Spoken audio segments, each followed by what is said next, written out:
제묵도하심으로 낮 예배를 함께 드리겠습니다.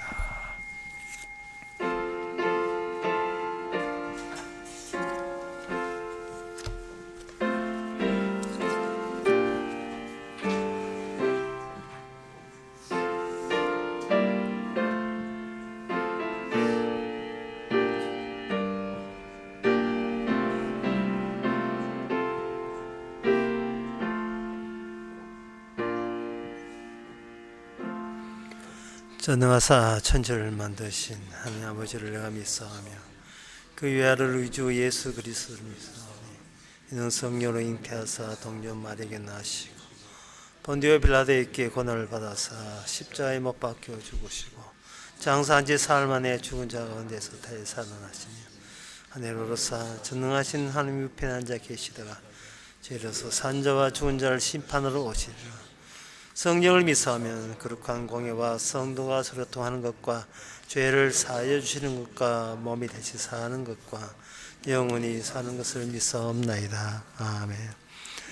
바산의 높은 산이여 너희 높은 산들아 어찌하여 하나님의 거하시는 산을 시기하여 보느뇨.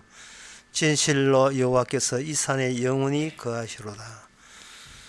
하나님 아버지, 세상이 우리를 시기하게 해야 되는데 어쩌면 우리가 세상을 시기하고 질투하고 있지는 않은지요.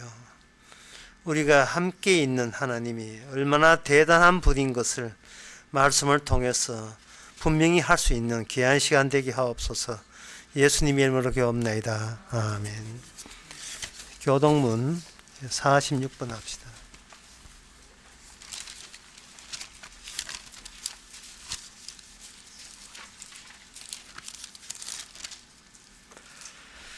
너희는 마음에 근심하지 말라. 하나님을 믿으니 또 나를 믿으라.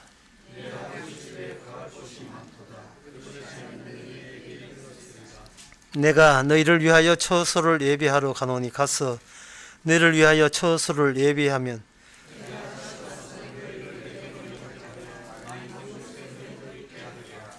내가 가는 곳에 그 길을 너희가 알리라.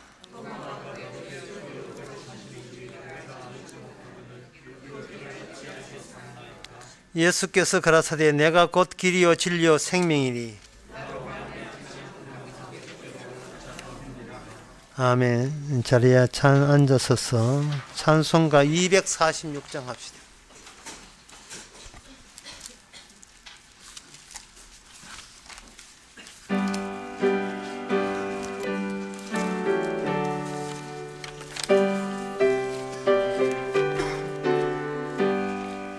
내 주의 나라와 주 계신 성전과 피 흘려 사신 교회를 늘 사랑합니다.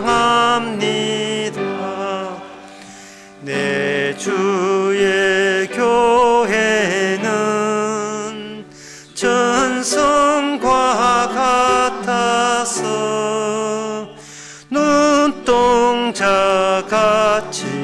아끼사 늘 보호하시네. 이 교회 위하여 눈물과 기도로 내 생명 다하기까지 늘 봉사합니다.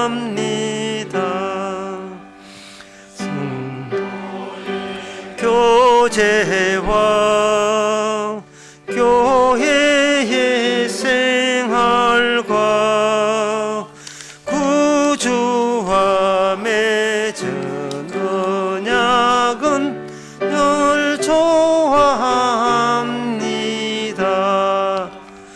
하늘의 영광과 베푸신 축복이 질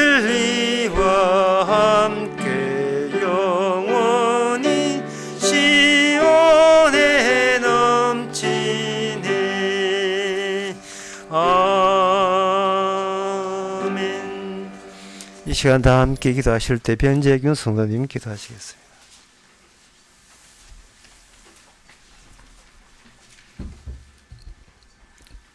주의 은혜로 예배드릴 수 있게 하심을 감사드립니다. 오늘도 내 의를 위해 위장한 채로 나왔습니다. 산소의 존재가 당연해 무감각해지고 변하고 있는 이 계절의 변화도 당연한 듯 감사할 것 없이 오늘 하루를 시작합니다.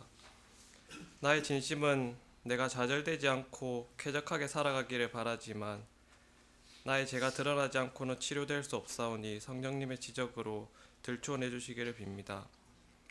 말씀을 사모하며 적절히 찬양하며 나는 하나님 편에 서 있고 싶다 하며 조금은 주님의 뜻대로 살고 있다고 해석하며 살지만 인간의 언어로 가득한 우리의 생각들로 도저히 죄에서 벗어날 수 없사오니 새로운 주님의 언어로 우리를 가득 채워주시고 내가 사라지게 해주옵소서. 살아있는 나는 주님을 결코 믿을 수 없사오니 거짓을 즐기고 있는 우리를 뒤집어 주셔서 내가 결코 알 수 없었던 사랑이 나오게 하옵소서. 주님 말씀을 매번 듣지만 잘 듣고 있지 않는 것 같기도 합니다. 하나님이 어떤 분인지 드러나게 했던 욥처럼 멜기세덱처럼 왔다 갔다 하는 요나처럼 나무 위에서 예수님을 본 삭개오처럼 예수님을 부인하는 베드로처럼 그의 의지와 상관없이 눈 감고 눈 떴던 소경처럼 우리가 어떠한 형태와 역할로 존재하든지 우리는 한낱 스쳐가는 도구이오니 오늘 주님께서 허락하신 시간들과 체력으로 열심히 살아가며 본질 없는 아무것도 아닌 무라는 것을 알아가게 하옵소서. 우리를 위한 주님의 수고로움과 이웃의 수고를 가벼이 여기지 말게 하시고 매 순간 감사와 고마움이 있게 하옵소서. 예수님의 살아계심을 경험하는 시간이 되기를 간절히 비오며 예수님의 이름으로 기도드립니다.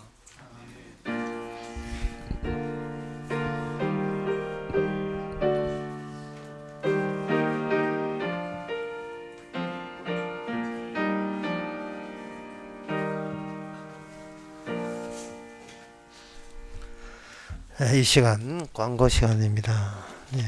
다음 주 김장한답니다. 마음적으로 체력적으로 잘 준비해 주시기 바랍니다. 다른 광고 없으면 찬송가 241장 합시다.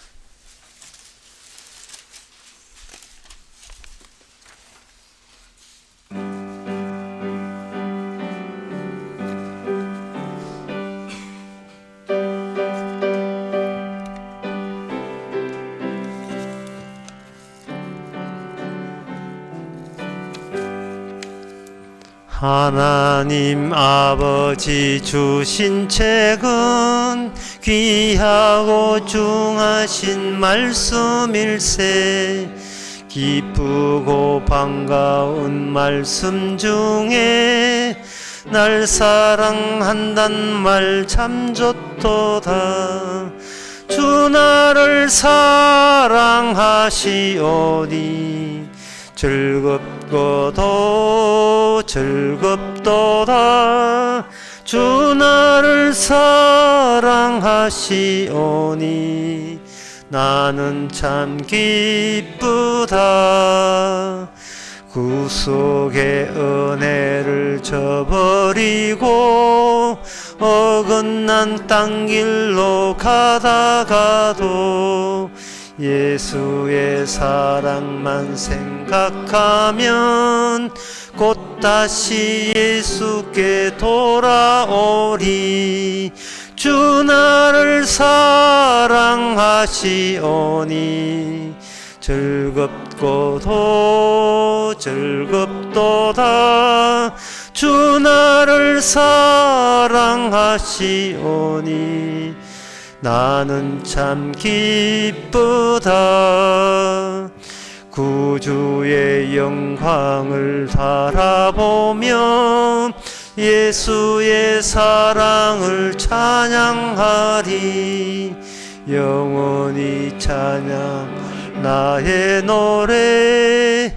예수의 사랑이 귀하도다. 주 나를 사랑하시오니 즐겁고 즐겁고도 즐겁도다. 주 나를 사랑하시오니 나는 참 기쁘다. 주 예수 날 사랑하시오니 내가 또 예수를 사랑하네. 날 구해 주시려 내려오사 십자가 위에서 죽으셨네. 주 나를 사랑하시오니 즐겁고도 즐겁도다. 주 나를 사랑하시오니 나는 참 기쁘다. 주 예수 날 사랑하시오니 마귀가 놀라서 물러가네. 주 예수 이렇게 사랑하니 우리는 어떻게 보답할까. 주 나를 사랑하시오니 즐겁고도 또다. 주 나를 사랑하시오니 나는 참 기쁘다. 하나님의 말씀은 디도서 2장 13에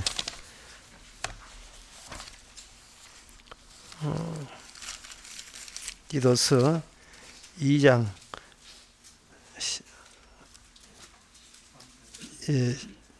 3장 1절에서 2절까지 보겠습니다. 주보 틀려서 죄송합니다.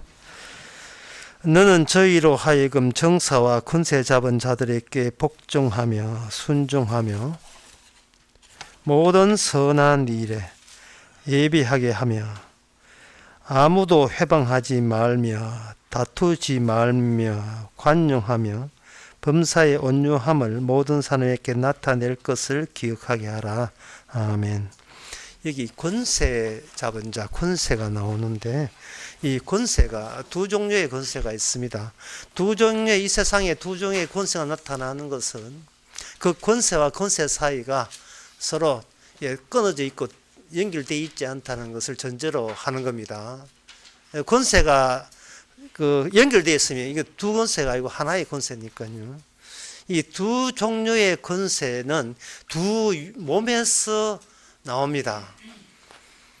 기존에 인간의 몸, 아담의 몸에서 나오는 권세 따로 있고 인간의 몸이 아니라 성령에 의해서 인간의 몸을 속을 통해서 성령에 의해서 잉태된 분이 새로운 육을 갖고 오셨지요. 그분의 권세가 또 따로 있어요.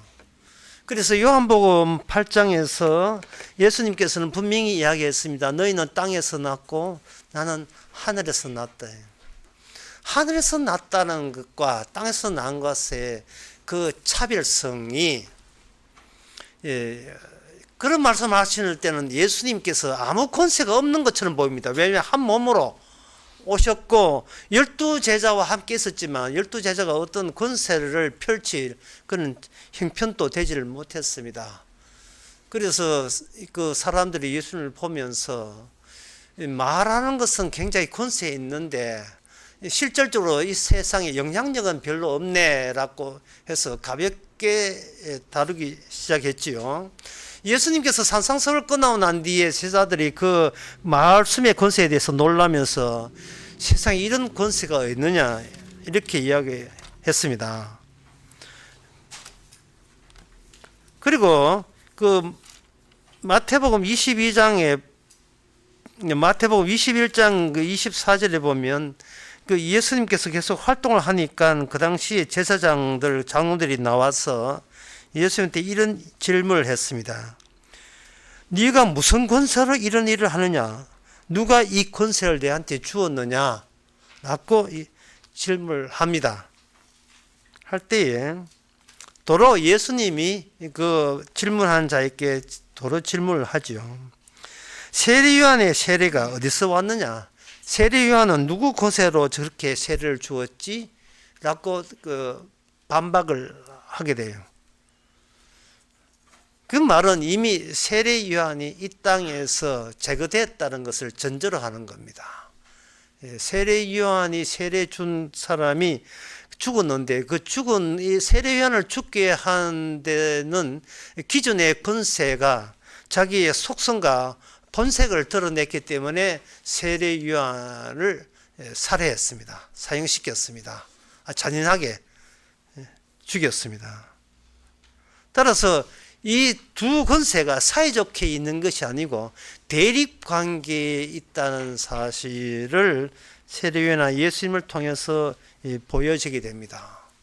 그러면 예수님의 갖고 온 권세가 그 어떤 권세인가? 그 어떤 권세인가 하는 것은 예수님의 몸을 통해서 알 수가 있습니다. 그 요한일서 5장에 보면 내가 그분이 오실 바로 구원자는 심판주와 같은 뜻입니다. 심판하기 때문에 구원하시거든요. 심판을 할 수 있는 권한이 있는 자만 구원이 돼요. 그냥 사람 데려가는 것은 그거는 구원자 아닙니다. 나는 이 세상의 구원자다 라고 어떤 교주가 말하거든. 그럼 이 세상을 그럼 불러서 심판해보라 라고 되물어 보세요. 네가 이 세상의 모든 사람을 죽일 수 있거든. 내 구원한 자라고 인정해 줄게.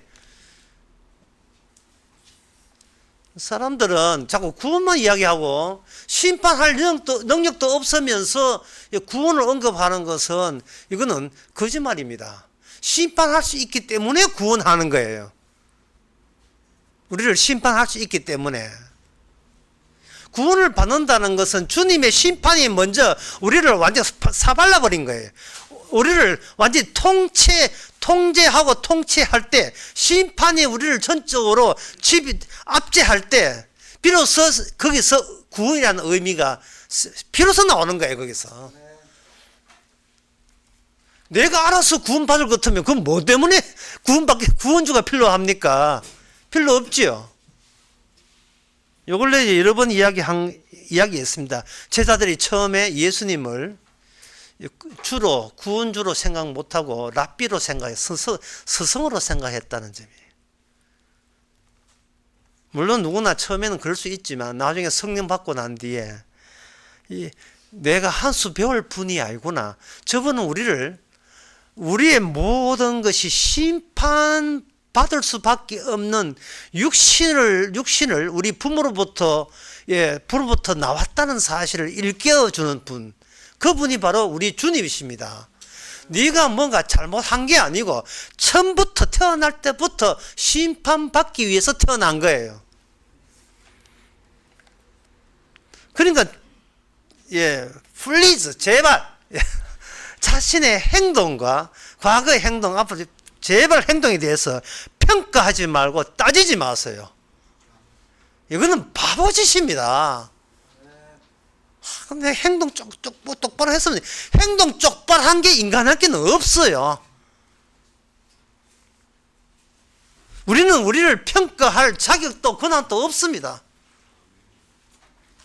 왜냐하면 우리는 그 두 권세 안에서 놀아나기 때문에 그래요. 주님께서 우리를 볼 때에 제대로 하라고 우리를 이렇게 말씀 주는 게 아니에요. 네 배후에 권세 있다? 무슨 권세? 영원히 지옥 갈 권세 있다? 너는 모르지. 네 배후에 그거 있어. 너는 거기서 못 벗어나. 그거 알려주게끔 말씀 주신 거예요. 그러면 예수님이 그럴 수 있는 권한이 과연 본인에게는 있느냐? 남 보고 그렇게 지적할 게 아니라 본인은 그런 권한이 있다는 증거가 뭐냐? 그게 요한 1서 5장 6절에 보면 이런 말씀 나옵니다. 세상을 이기는 자가 누구냐라고 이야기하시면서 이는 물과 피로 임하신 자니 곧 그리스도시라. 물로만 아니고 물과 피로 임했다 되어 있어요.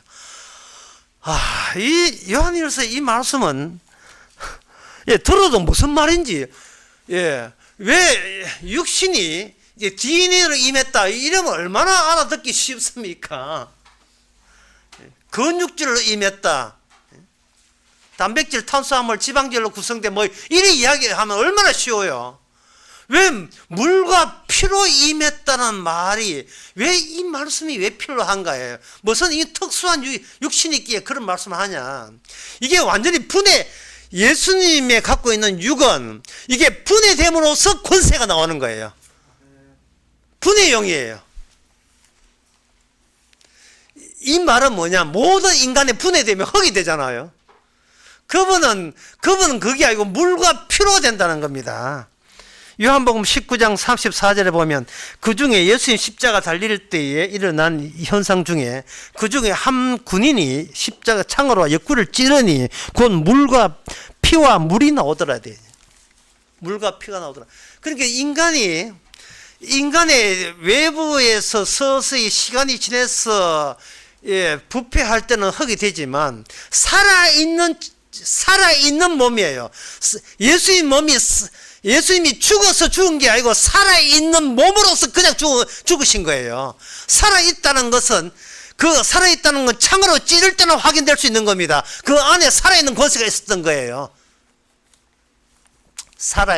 예수님이 육신이 살아있다는 말은 예수님 나를 찌르는 너의 권세도 살아있다는 거예요. 둘 다 살아있다는 겁니다. 나를 찌른 자도 살아있고 찌른 바는 나도 살아있고 그 몸을 앞세운 뒤에 배 위에는 두 권세도 같이 살아있는 거예요.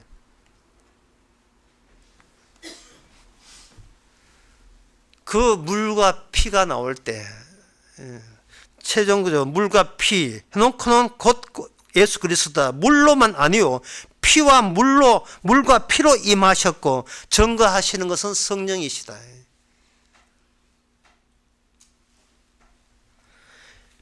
피로 임했던 성령과 물과 이 피로 임했다는 것은 이 피가 요한 1서 1장에 보면 그 피를 무슨 피로 보느냐 하면은 아버지와 아들 사이에 창세 전에 계약된 내용이 피 흘림으로 화목제물 된다는 그런 약속이 창세 전에 있었어요.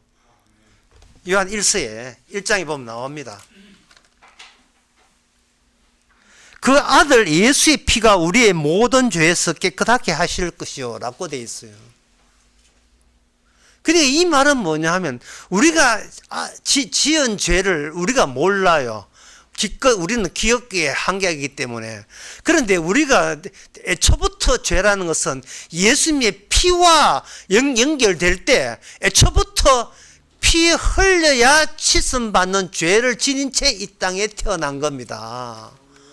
그러니까 자신에 대해서 평가하지 말고 따지지 말라니까요. 예? 나 이렇게 안 했으면 더 건강하고 더 잘 살았다. 그런 쓰잘데기 없는 짓은 하지 마세요. 문제는 주께서 우리 예수님의 이 몸이 기존의 악마의 권세를 노리고 등장했습니다. 나타냈어요. 마찬가지로 우리 성도도 이와 같은 기능을 이제 부여받게 되는 겁니다. 이러한 권세, 그 몸에 의해서 하나님의 약속이 예수의 몸을 통해서 물로 예수의 몸 한 몸으로 확산됐어요. 이제 들어오기 시작한 겁니다. 그러니까 여러분들이 예수와 예수의 피의 차이점을 아셔야 돼요. 피 흘린 분이지 활동하신 분이 아니에요. 모든 예수님의 활동은 피 흘림의 그 종착점이 피 흘림에 있어요. 그러면 그 피 흘림은 그냥 예수님이 산속에 가서 스스로 칼 찔러서 죽인 피가 아니고 모든 이 세상의 인간을 장악한 권세가 예수님 몸에 압박하도록 예수님이 유도하신 거예요. 어차피 심판받을 권세이기 때문에 인간이 탈출할 수 없는 권세. 그래서 이 철저하게 이 성경은 이 세상 권세와 주님의 권세, 하늘나라 권세가 차이 난다는 것을 분명히 말씀하고 있습니다. 이것은 구약에서 이미 예언된 겁니다.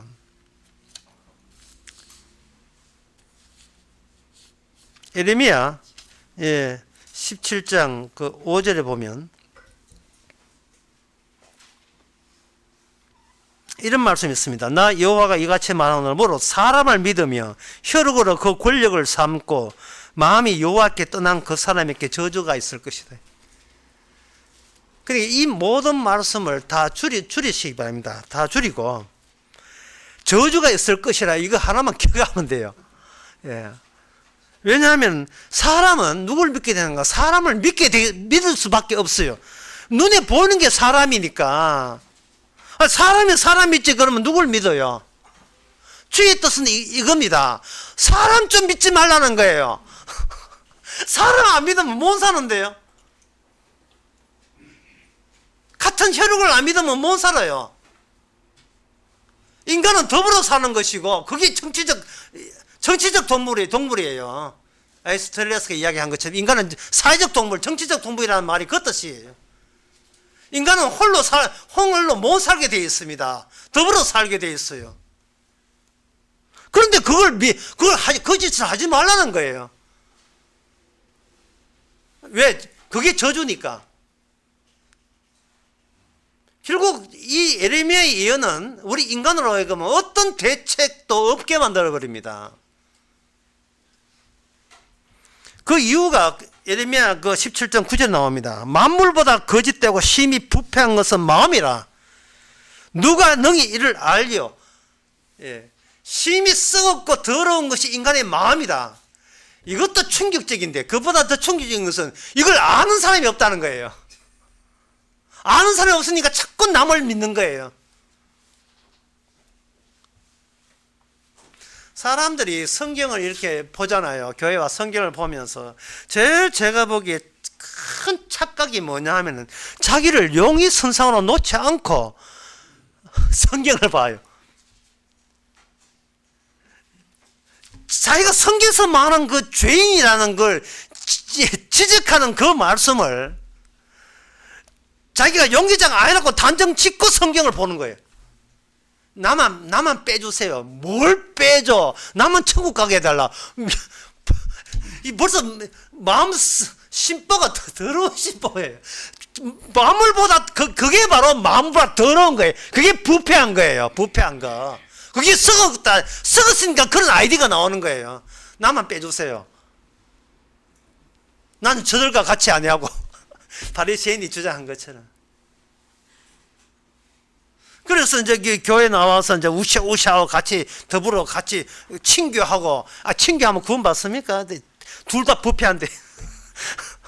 둘 다 부패한데, 뭐, 거기 친교한다고 될 일이 있습니까?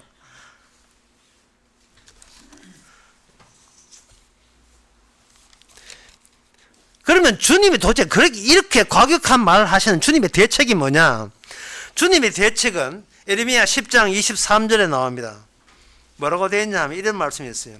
여호와께서 내가 알거니와 여호와여 내가 알거니와 사람 인생의 길이 자기에게 있지 아니하니 걸음을 지도함 걷는 자에게 있지 아니하다. 걷는 사람이 걷는 자에게 권세가 있는 게 아니다는 거예요. 인생의 길이 분명히 눈에 보이는 인생의 길은 내가 인생의 길이거든요. 달력 체크하면서 스케줄 체크하면서. 근데 그게 체크한다고 내가 사는 게 아니라는 겁니다. 인생이라는 게 인생이 길게 이어지는 것은 내 속은 아니라는 거예요. 그러면 이 아까 그 말씀과 비교해 보면 사람들이 어떤 인생 사상을 얻고 대책을 강구하기 위해서 하나님 믿는다는 이 자체가 이미 마음이 부패이기 때문에 그런 현상 벌어지는 거고요. 그 다음에 결국은 하나님 믿겠고 의지하고 하겠다는 것은 내 인생을 내게 돌리겠다는 그러한 의도, 그것도 부패한 마음이에요. 그 부패함이 예수님 창으로 찌르니까 그게 피로 나와버린 거예요. 주님이 그냥 죽은 게 아니고 창을 찔렀다면 그 창에 뭐가 달렸는가? 기존에 인간을 지배하는 모든 권세가 힘을 다하여 주님의 몸을 찌르도록 주께서 그렇게 유도했으니까요. 그러니까 우리 보고 사람들이 이 세상에 나는 무엇이다, 나는 무엇이다, 뭐 나는 뭐다, 재벌 3세다, 뭐 나는 남자가 여자가 아이고 남자가 이하는데 나는 무엇이다, 나는 무엇이다에 대해서 우리가 이야기할 필요 없어요. 소개할 때 그럴 필요 없어요. 주께서 알아야 니는 세상이야. 니는 세상의 일부야. 따로이 나라 하는 것은 그 의미 없습니다. 세상의 일부고 세상에 살아시는 거죠. 예레미야 왜 주께서는 자기 백성을 걸음을 치리 인도하느냐 하면 예레미야 10장 23절에서 25절에 보면 이런 말씀 나옵니다. 정말 충격적인 말씀이죠. 주를 알지 못하는 열방과 주의 이름으로 기도하지 않는 족속에게 주의 분노를 부어소서. 하나님의 언약이 없는 민족에게는 필히 저주가 주어진다. 창세 전부터 확정된 사실입니다. 세상의 권세는 이걸 몰라요. 세상 사람들이 이걸 모릅니다. 서로가 서로 쳐다보기 바빠요.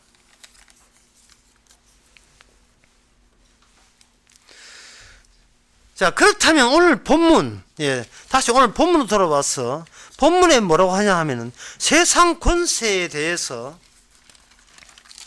보면 3장 1절 세상 권세에 정사와 권세하게 복종하며 순종하며 선하에게 예배하게 하며 아무 해방하지 말고 다투지 말고 관용하며 범사에 온유함으로 이래 돼 있다 이 말이죠. 이거는 뭐냐 하면 방금 이야기한 이 저주받아 마땅한 세상 권세에 대해서 지금 주님께서 그 권세 활동을 긍정적으로 지금 인정해 준다는 뜻일까요? 아니면 관용이란 말이 뭐냐 이 말이죠. 관용이란 말은 인정해 준다는 게 안 돼 그런 뜻이 아니고 저들의 활동조차도 이미 하늘의 권세자에 의해서 움직인다는 것을 파악하자는 겁니다. 상당히 어려운 이야기죠. 비슷하게 이해되는 것 같은데도 불구하고 명확하게 정리가 안 되잖아요. 정리하면 이렇습니다. 마태복음 10장 30절 31절에 나옵니다. 너희에게는 머리털까지 세신 바 되었나니 두려워 말라. 너희가 많은 참새보다 귀하니라. 두려워하지 말라 돼 있고, 누구든지 사람 앞에서 나를 시인하면 나도 하늘에 계신 내 아버지 앞에서 저를 시인할 것이고, 누구든지 사람 앞에서 나를 부인하면 나도 하늘에 계신 내 아버지 앞에서 저를 부인하리라 되어 있어요. 그러면 여기서 사람을 인정한 것이냐 하는 문제예요. 사람의 존재를 긍정적으로 받느냐 하는 문제입니다. 아니에요. 사람들을 배치를 함으로써 사람이냐 주님이냐 자꾸 비교하는 그러한 배치물로서 사람들이 필요하다는 뜻입니다. 세상 권세가 필요하다는 뜻이에요. 왜? 나는 너희가 귀하니까. 누구보다? 저 사람보다 귀하니까. 그러니까 내가 너를 지켜줄 테니까 제발 네가 너를 지키지 말라는 거예요. 네가 너를 지키고자 하면 자꾸 사람들을 찾아다니면서 사람들을 믿어놓고 사기당했다고 또 찔찔거리고 그러면서 돌아서 또 믿고. 주께서 긍정했잖아. 이 세상 권세를 복종하라며. 그 복종했는데 왜 세상이 마음대로 안 돼? 뭐 이런 식이죠. 권세라 이 세상 권세를 하나님께서 계속 유지시켜주는 이유는 뭐냐면 예수님의 언약이 된 피를 갈 때까지의 그 경로가 예수님조차도 세상 권세를 통과했기 때문에 그렇습니다. 저는 오늘 설교에서 통과했다는 말 대신 뚫고 지나간다는 게 뚫고 지나간다. 이게 뚫히지 않게 돼 있어요. 인간은 세상 권세를 못 뚫습니다. 뚫을 수가 없어요. 그런데 주께서 자기 귀한 백성을 발걸음을 인도해서 친히 인도해서 안 뚫리는 곳에 뚫리도록 강제로 이끄시는 가는 것을 하겠다는 그 일을 해내시는 거예요. 무슨 권세가? 피의 권세가. 지금 인간은 이미 선악과를 따먹었습니다. 선악과를 따먹었기 때문에 좀 잘난 체해요. 그런데 주님께서는 선악과는 따먹었지만 내가 따먹었다는 이유 때문에 내가 네한테 생명나무를 못 따먹게 했다. 쉽게 말해서 너는 생명이 없어. 너는 그 자체가 선악을 가지고 까부락 뛰고 윤리 도덕 그 자체가 죽음이고 저주다는 거예요. 그 자체가 그래서 나쁜 짓에서 저주 받는 게 아니고 벌 받는 게 아니고 선악 자체가 저주다. 왜? 생명나무 내놔봐 못 따먹었잖아. 생명나무 없잖아. 그거 없으면서 뭐 자꾸 살려고 선당할 생각하냐 말이죠. 그런데 주님께서는 자체가 생명나무거든요. 요한복음 6장에서 내가 하늘로서 온 생명의 떡이라 했으니까 그 떡이 세상과 접촉해서 뚫고 성공이 되면 그게 피로서 뚫고 나가게 됐어요. 피 자리에 자기 십자가를 지고 나를 따라가는 이유가 우리가 예수님의 피와 만남, 피가 눈에 보이는 거, 피가 보이는 쪽의 방향성, 그쪽으로 주께서는 뚫고 지나가게 해주시는 거예요. 거기에 대한 이 권세자들의 활동이 구약에 얼마인지 많이 나옵니다. 이스라엘 백성들이 약속의 땅에 살다가 우상 숭배가 쫓겨났거든요. 70년 동안 쫓아내버렸어요. 그래서 간 나라가 바사 나라예요. 페르사, 지금 이란입니다. 이란 쪽으로 갔어요. 갔을 때 그 아하수에로 왕 때에 유대 나라가 포로 잡혀 갔거든요. 노예로. 그런데 예수도 거기 보면 그 나라에서 미스 바사 대회가 열려가지고 1등 해가지고 그 아하수에로 부인이 되는 여자가 있어서 이름이 별인데 예스더라고 하는 게. 그 예스더가 자기 사적으로서는 이제 만족스럽죠. 예. 유대인 난민이 포로가 왕후가 되었으니까 영광이죠. 그런데 여기서 하나님께서 사건을 일으켜요. 기존 권세가 발작을 일으켜 만들어요. 기존 권세가, 세상 권세가, 마귀 권세가 발작을 일으켜서 유대 민족을 핍박하기 시작했습니다. 하만이라는 사람이 등장해서. 그래서 유대인들은 이전에 왕은 뭣도 모르고 그냥 도장 찍어가지고 전체가 이제 1년 내에 1년 기간 제에서 다 이제 1년 후에는 다 죽게 돼 있어요. 그런데 6장 1절에 보면 이제 위기에 처했을 때에 이 밤에 왕이 잠이 오지 아니하므로 명하여 역대 일기를 가져다가 자기 앞에 읽더니 이라고 되어 있어요. 유대 민족이 위기가 되어 있는데, 그리고 그 모르드게가, 사촌 오빠 모르드게가 에스더 보고 너도 궁궐에 있다고 너도 안심 못해, 너도 죽어. 에스더가 이제 감 잡았죠. 죽으면 죽으리라 뭐 이렇게 감을 잡은 거예요. 어떤 대책이 없어요. 그냥 대책이 없는데, 아하수에로 그 최고의 권력자가 어느 날 밤에 잠이 안 와요. 왜 잠이 안 옵니까? 유대인 구하려고 잠이 안 온 거죠. 유대인 구하려고. 생명나무와 통하는 자기 백성을 주께서 주군의 권세자에 의해서 보호받는 일들이 일어나게 생각하는 거예요. 그럼 우리 인간들 세계에서는 뭐냐? 아예 위기가 안 오면 되지. 왜 위기를 초래하고 하나님께서 또 개입해가지고 그들을 하느냐?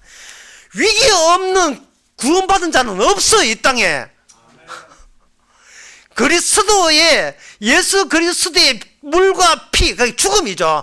산채로 박살나버리는, 산채로 죽는 죽음, 산채로 체험되는 죽음, 그 죽음에 참여하지 않고서는 위에 하늘의 권세에 도달할 수가 없습니다. 예. 이러다가 죽겠다가 아니라 아예 그냥 죽는 거예요. 죽는데 이유를 달아주는 거예요. 살다 죽으면 안 돼요. 예. 살다 죽으면 안 돼요. 아이고, 나 이제 요양병에 가서 예수 믿자. 소용없어요. 그냥 그건 살다 죽는 거고.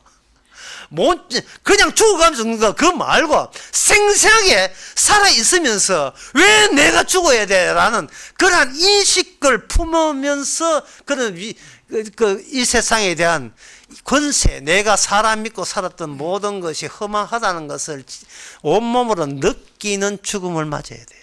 예. 내가 늙어 죽는 거 말고 세상이 나를 잡아 죽이는구나. 나를 잡아 죽이는 세상이구나. 이 세상이. 나는 이 세상에 살려고 하는데 잡아 죽이는 세상이에요. 잠이 안 와가지고, 그 다음에 여러분 아시다시피, 누구 있느냐 해가 밤중에 불러 내가 모르되게 확 올려버리고, 모르되게 핍박했던 하만 낮추고, 그래서 1년 뒤에 완전 유대인들은 은맥 기사로, 나머지는 은맥 기주고 되어버린 거예요. 이러한 위기가 바로 그 바벨론의 그 느부갓네살 왕, 느부갓네살 왕에도 마찬가지로 그렇게 주어져요. 여러분, 뭐 이건 이야기는 여러분 다 아시는 얘기지만 다니엘 그 3장에 보게 되면 느부갓네살이 건들지만 할 자를 건드려 버렸어요. 권세자로서 다니엘 세 친구를 건드려 버려서 풀 속에 집어넣었어요. 그런데 풀 속에 집어넣는데 거기 풀 속에 넣으면서 분명히 기존의 느부갓네살 권세는 총동원해서 다니엘 세 친구를 풀 속에 집어넣었는데 그 다니엘 권세보다 더 센 권세가 네 번째 사나이가 풀 속에서 함께 세 친구와 함께 있게 됐던 겁니다. 기가 차죠.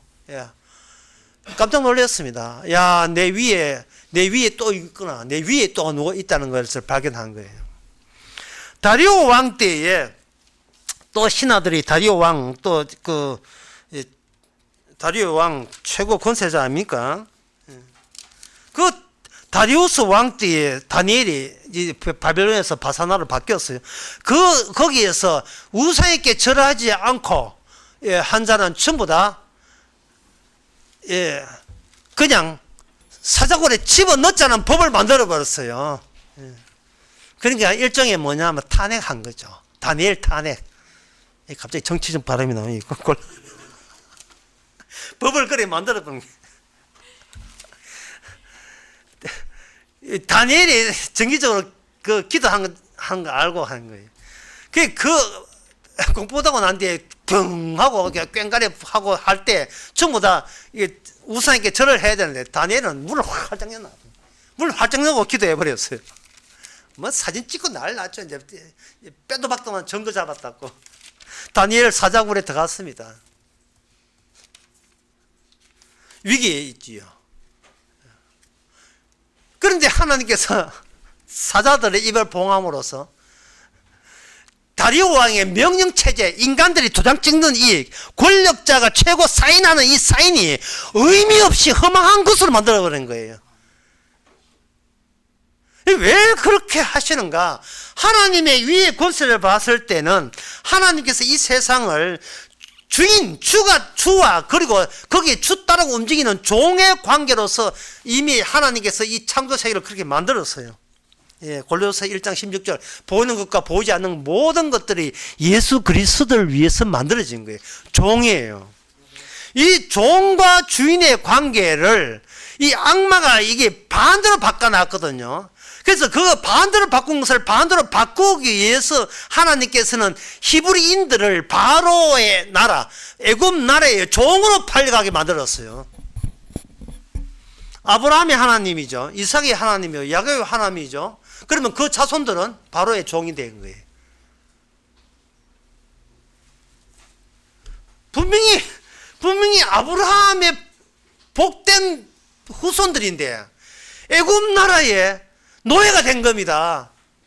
왜 그렇게 돼야 되는 거예요? 모래시계처럼 이렇게 시간을 거꾸로 돌리기 위해서 하는 거예요. 이게 참 어려운 말인데, 시간 거꾸로 돌리는 말이 참 어려운 말인데, 이걸 이제 약간 쉽게 하기 위해서 전체 시간을 식빵이라 한다면 식빵은 이미 고정된 거예요. 고정된 것을 이렇게 슬라이드처럼 자르는 거예요. 자르게 되면 그 식빵의 얇은 식빵 하나마다 두 개의 이질적 요소가 같이 섞여서 그 시간을 보내고 있는 겁니다. 하나는 뭐냐 하면은 이미 확정된 거, 그 다음에 불확실한 거. 선악체제는 불확실해요, 인간은. 그러나 생명은 확실한 거예요. 잘게 썰게 된 그 한 단면이 그 세대를 구성합니다. 그 세대를. 그 세대에서 확정된 새로운 선함이 나와요. 선함. 이것은 기존의 선악과 자체 말고 생명나무가 이 시대 속에 섞여서 나오는 것을, 이게 하나님의 일이고 하나님의 일만이 선한 일이 돼요. 로마서 8장 28절에 합력하여 선을 이루는 겁니다. 그러면 이 선의 개념을 알기 위해서는 뭐냐? 선의 개념이 뭐냐? 그러면 악의 개념이 뭐냐? 알면 뭐 그 반대가 선이죠. 악의 개념이 어디에 나오냐? 마태복음 25장 26절에 보면 나옵니다. 거기에 달란트 비유에 세 명의 직원이 있는데 그 한 직원이 악한 직원이에요. 그 주인이 찾아와서 하는 말이, 악하고 게으른 종아, 나는 심지 않은 데서 거두고 해치지 않은 데서 모은 줄 네가 알았느냐? 그러면 네 마땅히 내 돈을 취하는 자에게 두었다가 나로 돌아오게 본전과 별일을 받게 할 것이다. 다시 말해서 주인이 준 것은 주인으로 귀속되어야 되는데 중간에 차단시키는 것이 악이라고 이야기하는 겁니다. 예수님이 하는 일은 무조건 선인 이유가 창세전에 아버지하고 아들하고 이미 계약된 것은 선한 거예요. 그 선함이 주어짐으로써 누가 그 선함을 방해해, 그걸 악이라고 하는 겁니다. 근데 악의 특징이 뭐냐? 개인주의예요. 개인주의. 나는 내가 알아서, 내 인생 내가 알아서 한다. 이게 악이에요. 이게 세상 권세의 특징은, 이게 하나님에 의해서 하나님의 백성을 보호하기 위해서 권세를 주었는데, 이 권세가 점점 뭐로 변질되느냐 하면은 왕, 교주 또는 그 대표자 개인주의로 개인주의로 들어가는 거예요. 개인주의로. 제가 그 처음에 그 신학 가기 전에 교사로 있으면서 얼마나 그 교장하고 싸운지 몰라요. 교장이 하는 지시를 대해서 내가 가면서 수고 못해. 교장 선생님, 왜요? 이승생, 이게 학생을 위한 겁니까? 이게 학생을 위한 겁니까? 아니면 재단을 위한 겁니까? 이래 따졌어요. 잘렸죠.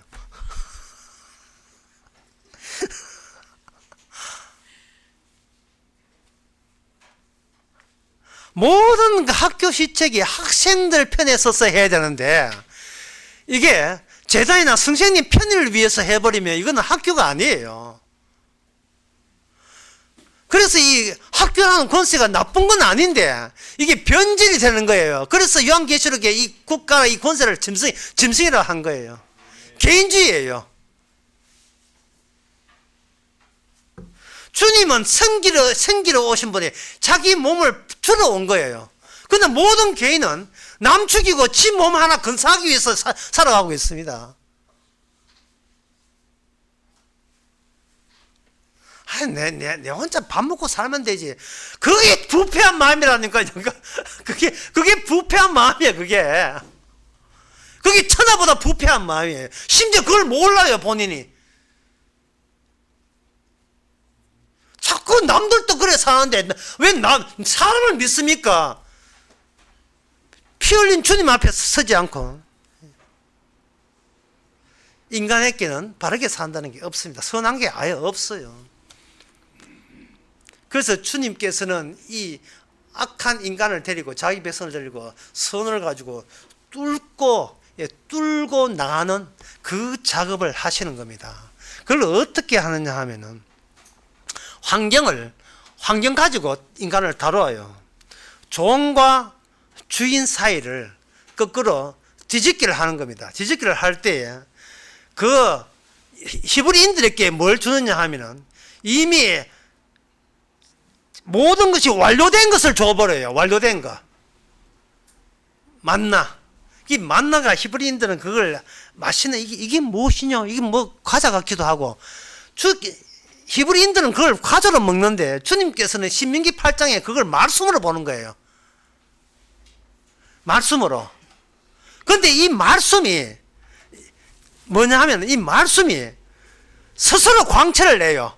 빛이고 소금이고 스스로 하나의 반대불 같아. 반대불 같아. 이 어두운 이 부패한 마음 속에 만나를 먹으면 안에서 빛이 나요. 안에서 말씀이 빛이 난다고요. 나는 모자라고 나는 부족하고 나는 어설프고 확실치 않은데 내 안에 들어온 그 말씀은 자체적으로 스스로 발광해요. 스스로 완성된 모습을 보입니다.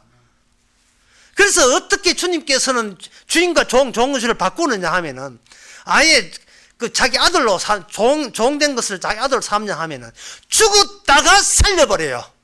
그게 완전된 거예요. 죽었다가 살린 거. 히브리인들에게. 그건 죽었다가 사는 것은 나중에 예수님에게 죽었다가 살아나잖아요. 그걸 미리 그들의 말씀 속에 언약 속에 그걸 집어넣는다고요. 그게 바로 선한 일이고 그게 생명에 관한 일이에요. 이게 사람의 일이 아닌 하늘의 일이에요. 요한복음 3장에서. 인간은 선한 일이 없어요. 선한 일은 주님밖에 없습니다. 기존의 모든 세력은 세상은 이 선한 일을 보호해야 돼요. 선한 백성을 보호해야 되고. 이사야 44장에 44장 1절에 보면 나의 종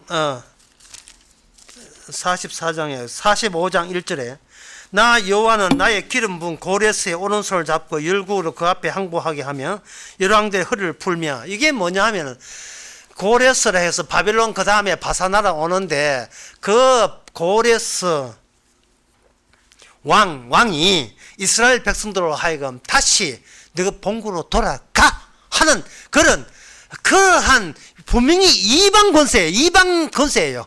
언약을 모르는 저주받아 마땅한 이방 권세자가 도리어 누굴 돕느냐 하면은 하나님의 언약에 준해서 자기 백성이 약속의 땅에 되돌아오도록 70년 오도록 이렇게 모든 것을 도와주는 충실한 종이 기름 부은 메시아처럼 기름 부은 자가 고레스라는 이름을 밝힙니다. 아직 고레스 태어나기 전인데 고레스라는 이름을 미리 이사야가 선지자가 미리 밝혀요.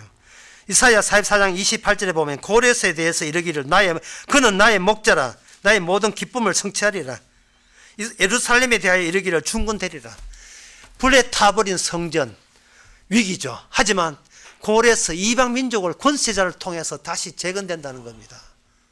이것은 바로 주님의 죽음과 부활에 참여하고 그 효과를 우리 내부에 간직한 자는 산다는 겁니다. 그래서 이렇게 주께서 히브리인들 그 애굽에 있던 자들에게 이렇게 감싸져 있어요. 포근하게 있다고요. 이걸 이제는 그 히브리인들이 이스라엘 나라가 되면서 이게 펼치기에 들어가요. 펼치기에. 감싼 것은 펼치기에 들어가요. 그 전에 세상 권세가 주님의 권세가 대립하는 동시에 이게 재설정이 돼요.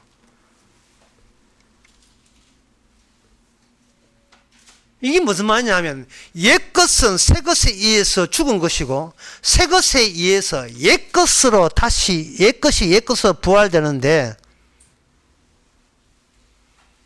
이거는 기존의 권세에 대한 재활용입니다. 이미 마시간 권세를 복음과 복음 백성을 보호하기 위해서 권세를 활용하시는 거예요. 주께서 그렇게 하시는 거예요.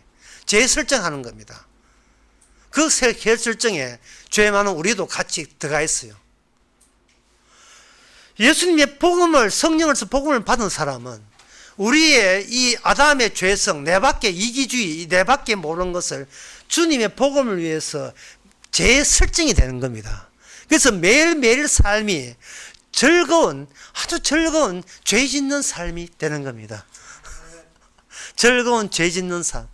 내가 바로 용의자고 내가 바로 죄인인 것을 날마다 세상과 더불어 살면서 확인하고 확인하는 즐거움을 누리게 되는 겁니다. 이게 제 설정이에요. 예수님이 십자가만 자랑케 하는 거예요.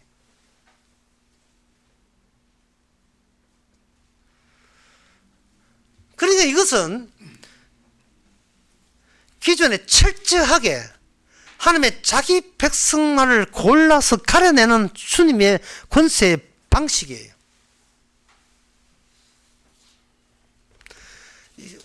아무리 교회 다니고 아무리 이렇게 이렇게 해도 인간은 나는 혼자 못 살아. 같이 더불어 살아야 돼. 라고 한다면 이 세상에서 빠져나올 수가 없어요. 예를 들면 조선시대 때 무슨 시대냐? 신분시대예요. 신분사회에 무슨 선한 것이 있겠습니까?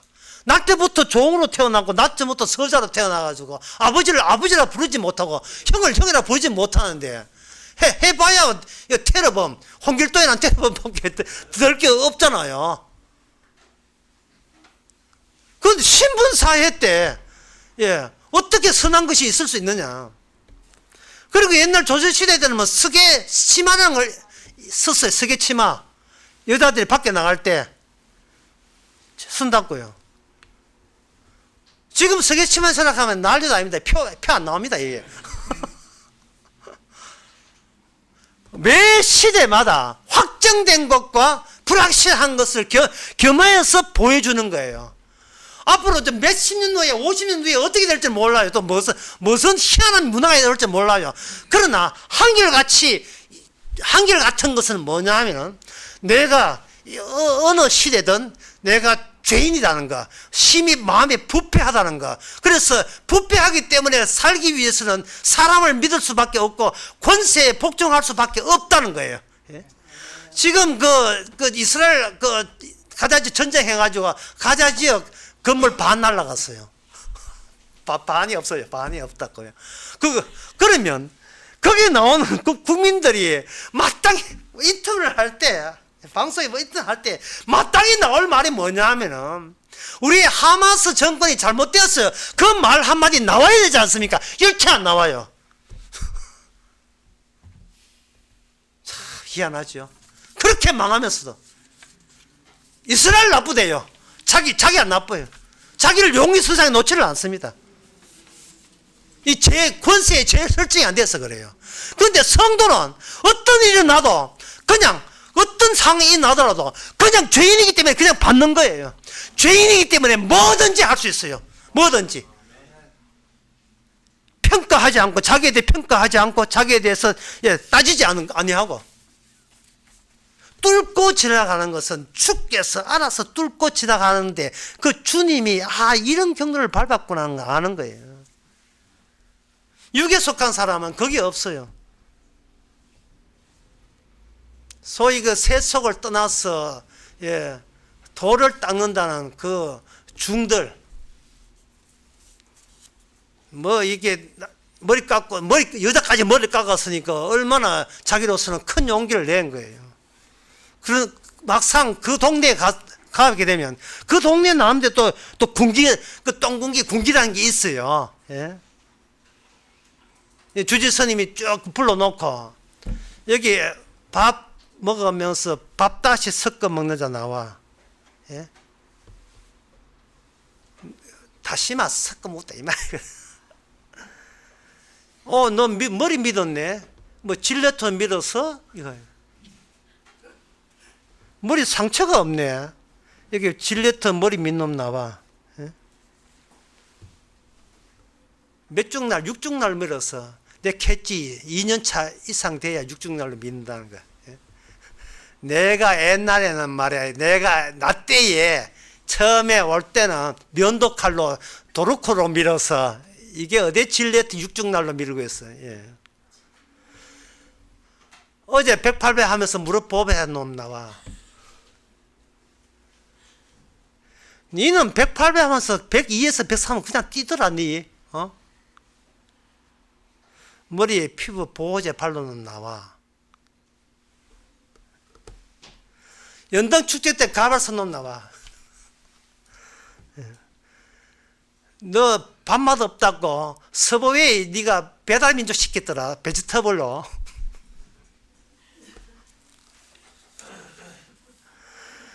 다 이 군기 잡는 거예요. 예? 나 혼자 극락가겠다는 짓이야? 다 이거 띠꺼우면 빨리 절에 들어오는지. 어제 반야신경 하면서 립싱크 한 놈 나와.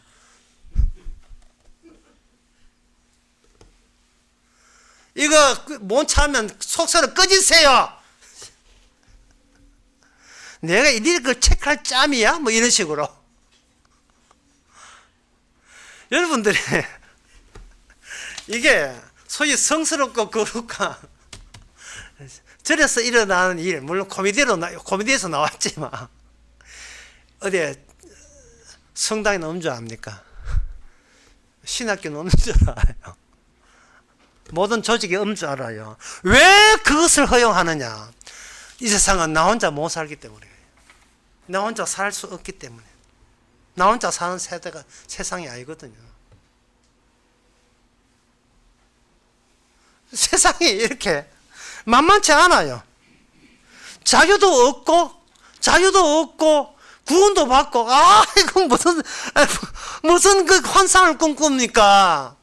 이 땅에는 자유라는 게 없어요. 띠끼우면 죽든지 살고 싶으면 복종하든지. 주께서 우리에게 이 세상 권세를 주신 것은 복종의 컨셉으로 무장하라는 거예요. 복종의 컨셉으로. 최고의 최고의 컨디션은요, 복종의 컨디션입니다. 세상에 대해서 복종하라. 그리고 심판은 내가 알아서 해줄게. 로마서 12장에 나온 말씀입니다.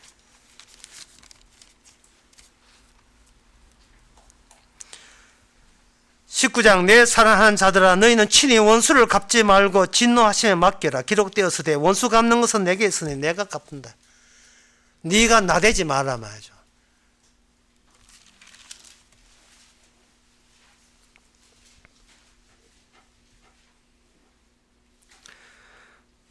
주께 복종하는 거. 왜? 이제는 아들이니까. 이제는 종이 아니니까. 아들이니까 얼마든지 복종할 수 있는 거예요. 이미 신분적으로 확정이 되어 있으니까. 확정이 되어 있으니까요.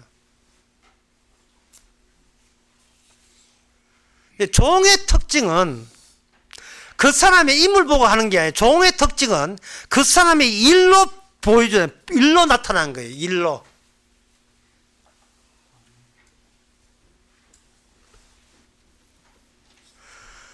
저 허병원에 가니까 간호사가 있는데 얼마나 간호사가 일을 잘하는지요. 예. 일을 너무 잘해요. 간호사 안심이 돼요. 그 사람이, 간호사가 얼마나 일을 잘하는지 환자에게 말을 해도 무슨 말인지 못 알아들어요. 너무나 빠르게 이야기해요. 항상 쉬지 않고 빨리 움직이고, 내과 의사 빨리 움직이죠. 운동화 신고. 이쪽이 빨리 움직여요. 그러니까 이게 병원에 활기가 나요. 활기가 차요.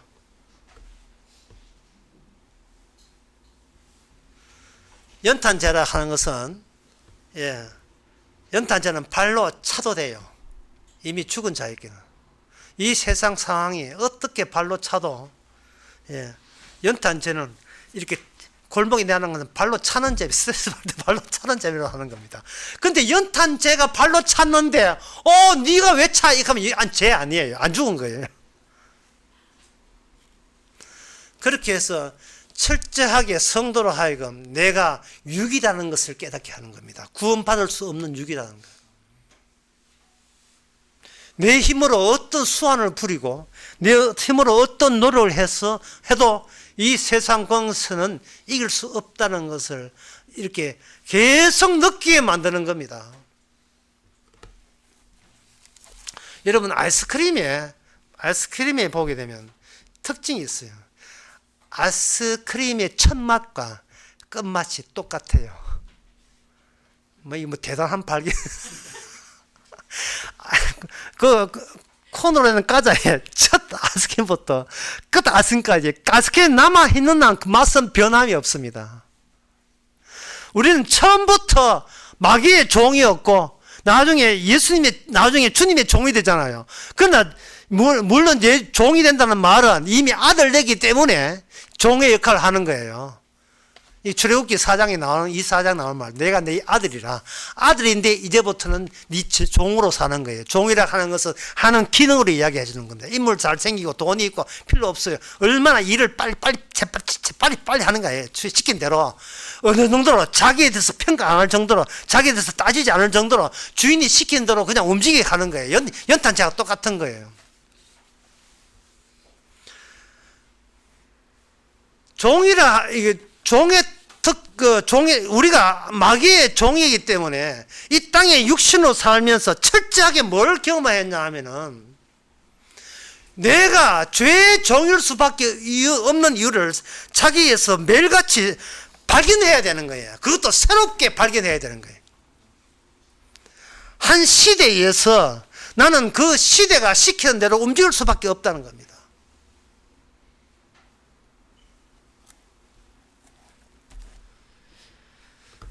자, 어느 정도로 움직이느냐? 이 말씀 마치겠습니다. 누가복음 16장.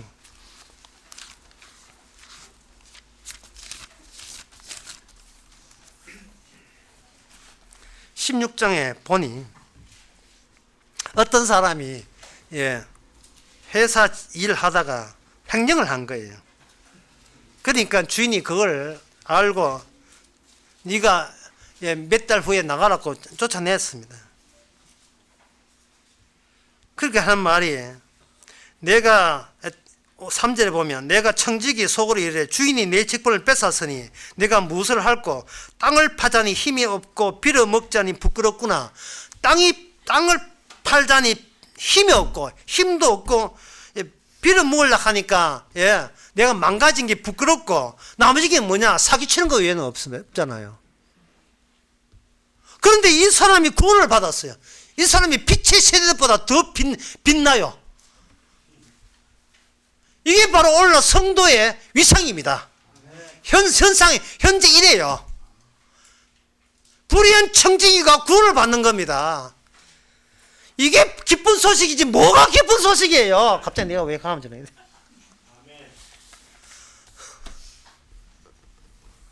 무슨 최선을 다해요. 뭐 주의 말씀 빛과 소음 된다고 그런 건 없어요.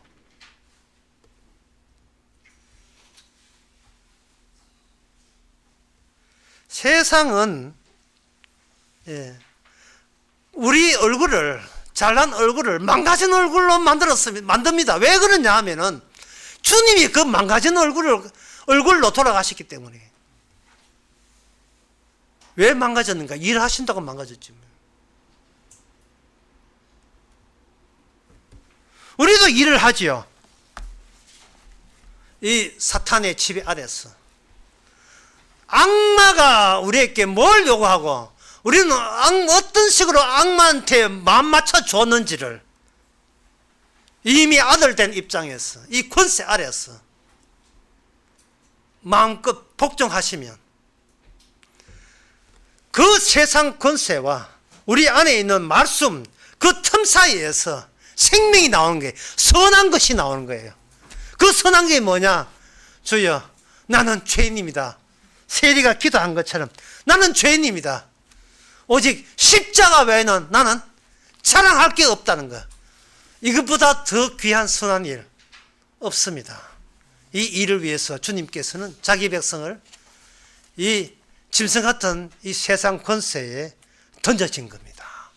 주께서 어떤 식으로 우리를 살리기 위해서 어떤 고생과 어떤 수모를 당했는지 같이 당할 때에 바로 그것이 우리는 이제는 더 이상 악마의 종이 아니고 주님의 종으로 모습을 살아가는 진정한 하나님의 아들인 겁니다. 기도하겠습니다. 하나님 아버지, 세상 권세 어떻든 간에 믿어서 일단 챙기고 살고 보자는 식의 이 본성, 마음을보다 더러운 것이 우리 마음, 바로 이 마음을 위해서 주께서 피를 흘렸다는 이 사실, 이것이 주께서 원하시는 생명인 것을 이제는 놓치지 않게 하옵소서. 예수님의 이름으로 기도옵나이다. 아멘. 다시 일어나셔서 찬송가 256장 합시다.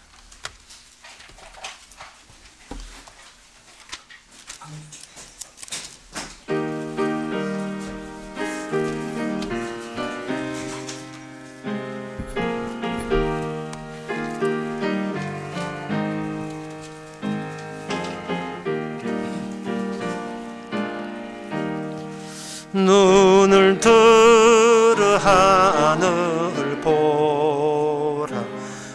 어지러운 세상 중에 곳곳마다 영의 탄식 소리 들려온다. 빛을 잃은 많은 사람, 길을 잃고 헤매이며 탕자처럼 기지하니 믿는 자여 의할고. 눈을 들어 하늘 보라. 서두어진 세상 중에 예치는 자만큼만 생명수는 말랐으라. 죄를 대속하신 주님, 선한 일꾼 찾으시나. 대답하리 어디 있나. 믿는 자여 의할고. 눈을 들어 하늘 보라. 살아계신 주 하나님, 약한 자를 부르시 하늘 뜻을 전하셨다. 생명수는 홀로 예수 점이요 나중이라. 주님 너를 부르신다. 믿는 자여 의할고.